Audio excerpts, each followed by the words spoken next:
US moves B-2 stealth bombers toward Guam. Just moments ago, Fox News reports 6 US B-2 stealth bombers are en route to Guam amid rising tensions. We're tracking all developments.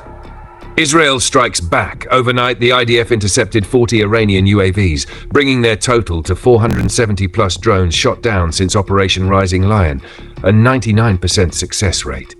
The footage on your screen shows the relentless barrage Israel faces daily. With so much unfolding, we're bringing Jonathan Rui, JINSA's Director of Foreign Policy, to break it all down. Stay with us. In a powerful and highly informative interview that aired live from the newsroom, a senior US official laid bare the raw stakes of the escalating conflict between Iran and Israel as the world holds its breath and President Trump's 2-week deadline for a potential US strike draws near.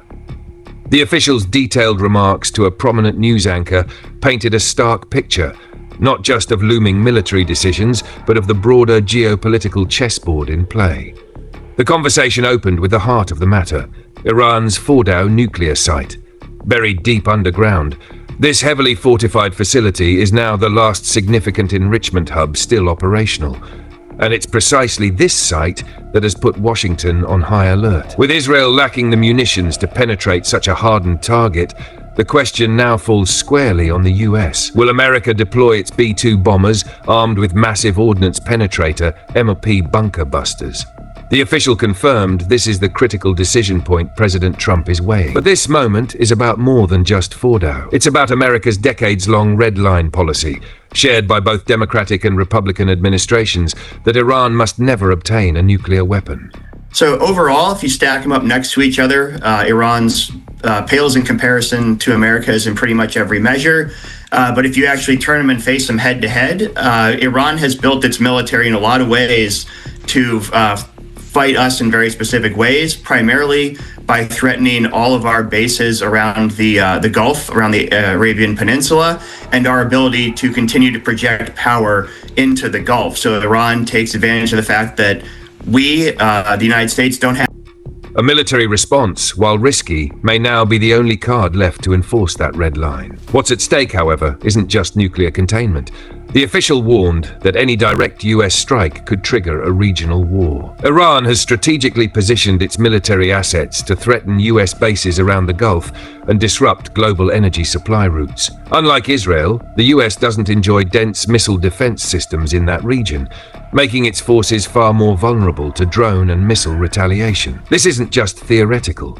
Iran has already warned that if its supreme leader Ayatollah Khamenei is targeted, US military personnel will be attacked directly. The official took this threat seriously, stating plainly that Iran's long game has always been to hold US assets at risk, even before the current crisis erupted. As if the military calculus wasn't complex enough, the interview broke more ground with news from Iranian media. A top nuclear scientist had reportedly been killed in recent Israeli strikes.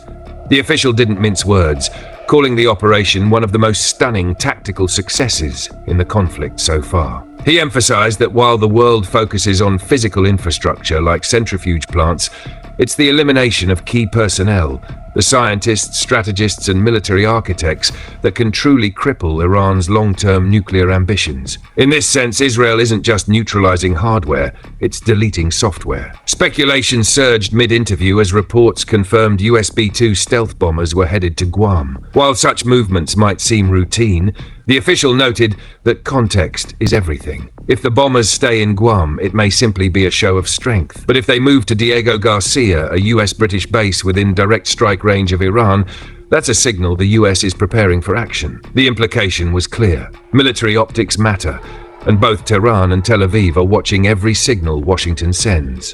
One of the most striking moments came when the anchor asked the official to clarify the often overlooked distinction between the Iranian regime and the Iranian people. The response was empathetic and measured. While the regime remains staunchly anti-American, Iran's population, especially over the last 5 years, has shown increasing resistance to authoritarian rule. What began as isolated protests among secular elites has now spread to religious, rural, and once regime-loyal communities. From women-led movements to economic uprisings, everyday Iranians are signaling they want change. not endless foreign adventures. As the interview wrapped, the official delivered one final point of urgency. Unity matters. Tehran continues to exploit perceived gaps between US and Israeli policy. The only way to pressure Iran into stepping back from escalation, he argued, is for...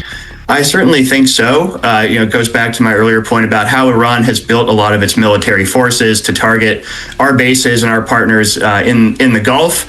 And certainly what Iran is used to doing is to go to the U.S. stand shoulder to shoulder with Israel without hesitation, without daylight. In a conflict this volatile, perception shapes reality. And right now, every message, every missile, and every move counts.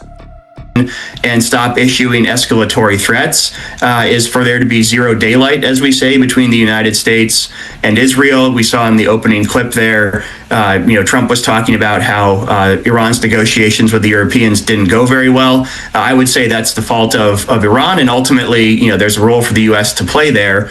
Right now, Iran is continuing to dig in its heels and, basically keep the same negotiating position they had before Israel struck, because they still think there's room to play between the United States and Israel, and they still see some daylight there.